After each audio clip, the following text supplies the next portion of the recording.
ஒரு சிறப்பான நிகழ்வு, வரலாற்று முக்கியமான ஒரு நிகழ்வு. பாரத பிரதமர் திரு நரேந்திர மோடி அவர்கள் அம்ரித் பாரத் ரயில் திட்டத்தின் கீழாக கிட்டத்தட்ட இன்று நாடு முழுவதும் 103 புதியதாக புனரமைக்கப்பட்ட ரயில் நிலையத்தினுடைய திறப்பு விழா மிக சீரும் சிறப்பமான முறையில் காணொலி காட்சி மூலமாக நடத்தினார். குறிப்பாக நம்ம பேசணும்னா, திருவண்ணாமலை மாவட்டத்தை அடிக்கோலிட்டு பேசினார் பாரத பிரதமர் திரு நரேந்திர மோடி அவர்கள். அப்போ ஒரு பாரத பிரதமர் திரு நரேந்திர மோடி அவர்கள் இன்னைக்கு கிட்டத்தட்ட மொத்தமாக 2023 2024 1224 புதுப்பிக்கப்பட வேண்டிய ரயில் நிலையங்களுடைய எண்ணிக்கையில் முதற்கட்டமாக ஓராண்டுக்குள்ளாக திருவண்ணாமலை ரயில்வே நிலையத்திற்கு மட்டும் புதுப்பிப்பதற்காக, கட்டிட புதுப்பிப்புக்காக மட்டும் 8,27,00,000 நிதி ஒதுக்கி மற்றும் போலூர் ரயில் நிலையத்தில் 6 கோடி ரூபாய் நிதி ஒதுக்கப்பட்டு முழுமையாக புனரமைக்கப்பட்டு இன்று மக்களுடைய பயன்பாட்டிற்கு பாரத பிரதமர் திரு நரேந்திர மோடி அவர்கள் மக்கள் பயன்பாட்டிற்கு கொண்டு வந்தார். அவர் பேசும்பொழுது ஒரு அற்புதமான வரியினை கூறினார்.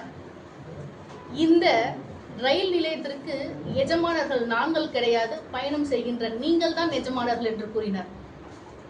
ஒரு சாமானியன் அதிகப்படியாக போக்குவரத்து, தொழில் மூலமாக, வணிகத்தின் மூலமாக எவ்வளோ தூரமாக இருந்தாலும் சுலபமான கட்டணத்தில் நேரம் சேகரிப்பின் மூலமாக இன்னைக்கு இந்த புதிய அதிநவீன அனைத்து வசதிகளுடன் எலக்ட்ரிக்கல் ட்ரெயின் எல்லாமே மூவ் பண்ணுறதுக்கான அத்தனை வசதிகளும், ஆண்பால் பெண்பால் அமர்வதற்கான சிறப்பு அறைகளும், அதே மாதிரி ரொம்ப சேஃப்டியாக இருக்கிறதுக்காக லாக்கிங் ரூம்லேருந்து எல்லாமே அதிநவீன திட்டத்தின் மூலமாக கொடுத்துருக்காங்க.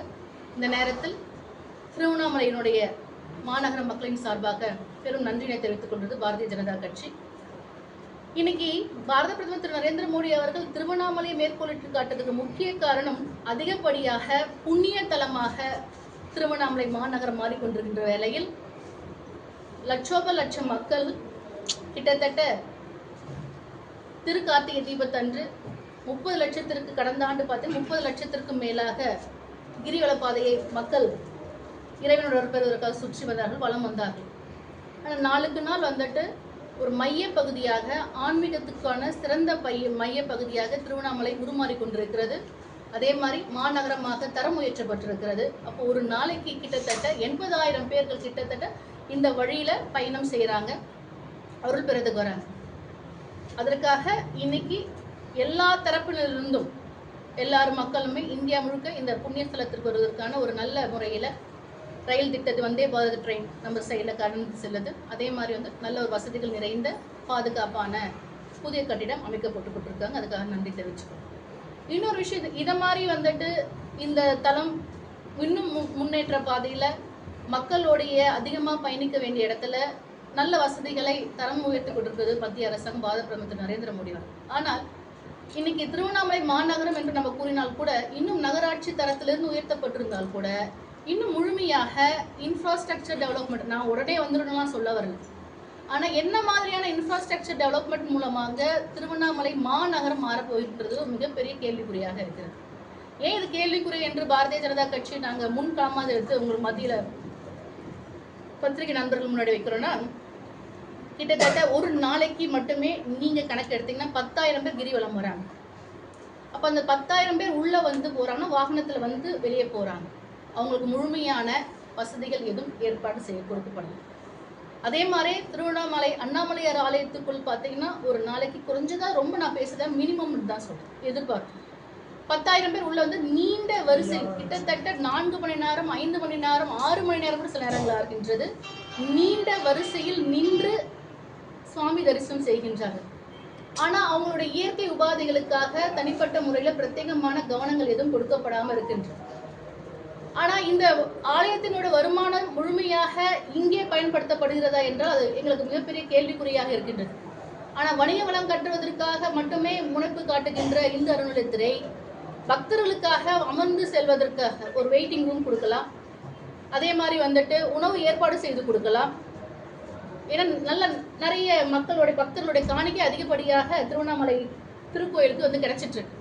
ஸோ வருகின்ற மக்களுக்கு பக்தர்களுக்கும் இதற்கு பௌர்ணமி என்றாலே கிட்டத்தட்ட 2 நாட்களுக்கு உள்ளூர் வாசிகள் வெளியே வர முடியாத ஒரு சூழ்நிலை இருக்குது. மிகப்பெரிய அளவில் வந்துட்டு கன்ஜஸ்டடான டிராஃபிக் இருக்கு. வெளியே வர முடியல. ஒரு அவசர கால உதவி, மருத்துவத்துக்கு செல்ல வேண்டும், ஒரு வெளியே இடத்துக்கு செல்ல வேண்டும்னா ரொம்ப உள்ளூர் வாசிகள் வெளியே வருவதற்கே முடியாமல் எல்லா இடத்துலையும் பேரிகார்ட் போட்டுட்டு இங்க இருக்கின்ற மரியாதைக்குரிய அமைச்சர் அவர்கள் இது பிரத்யேக கவனம் கொடுக்கிறாரா என்பது பார்த்தா ஒரு சிறிய கேள்விக்குறியாக தான் இருக்குது. ஏன்னா இன்னைக்கு மாட வீதியில முழுமையாக காங்கிரீட்ல வந்துட்டு மாட வீதிக்காக சுற்றுவதற்காக ஒரு நல்ல காங்கிரீட் அமைச்சு தரணும்னு சொன்னாங்க. அந்த பணி பாதியிலே நின்றுட்டு இருக்கு. பாதாள சாக்கடை திட்டத்தின் மூலமாக கொண்டு வரப்பட்ட திட்டங்கள் முழுமை பெறாமல் அங்கங்க பள்ளங்களாக மட்டுமே காட்சியளிக்கிறதே தவிர முழுமையாக நிறைவுபடவே இல்லை. இது விரைவாக கவனம் கொடுத்து திருவண்ணாமலை பேரவையில் மட்டும் மாநகரமாக உயர்த்தப்பட்ட இல்லாமல் முழுமையாக வந்து போகின்ற பக்தர்களுக்கும் இங்கு வசிக்கின்ற மக்களுக்கும் முழுமையான அனைத்து சலுகைகளும் அதே மாதிரி அடிப்படை தேவைகளும் பூர்த்தி செய்ய வேண்டும் என்று இந்த நேரத்தில் நாங்கள் கேட்டோம்.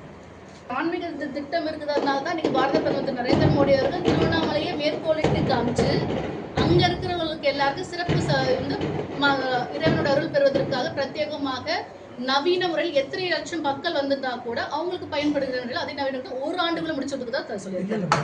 கிரவுட் கண்ட்ரோல் பண்றதுக்கு உங்ககிட்ட திட்டங்கள் ஏதாவது இருக்கா சார்? கிரவுட் கண்ட்ரோல் பண்றதெல்லாம் அதெல்லாம் தேவஸ்தானங்கள் செய்ய வேண்டிய வேலைகள் இருக்குது. இங்க இருக்கின்ற அமைச்சரா இருக்கிறவர் செய்யறதுக்கு, இங்க இருக்க எம்எல்ஏவோட வேலையா இருக்குது. அதே மாதிரி ஆட்சி செய்துக்கின்ற திரு ஸ்டாலின் அவர் முதலமைச்சர் திரு ஸ்டாலின் அவரோட கையில் தான் இருக்குது. இந்த திட்டங்கள் அவர் தான் கொண்டுட்டு வரும். இப்போ நீங்க மாநகரம் ஓட்டுறீங்கன்னா இமீடியட்டா நீங்க ஸ்மார்ட் சிட்டிக்குள்ள கொண்டுட்டு வரணும்.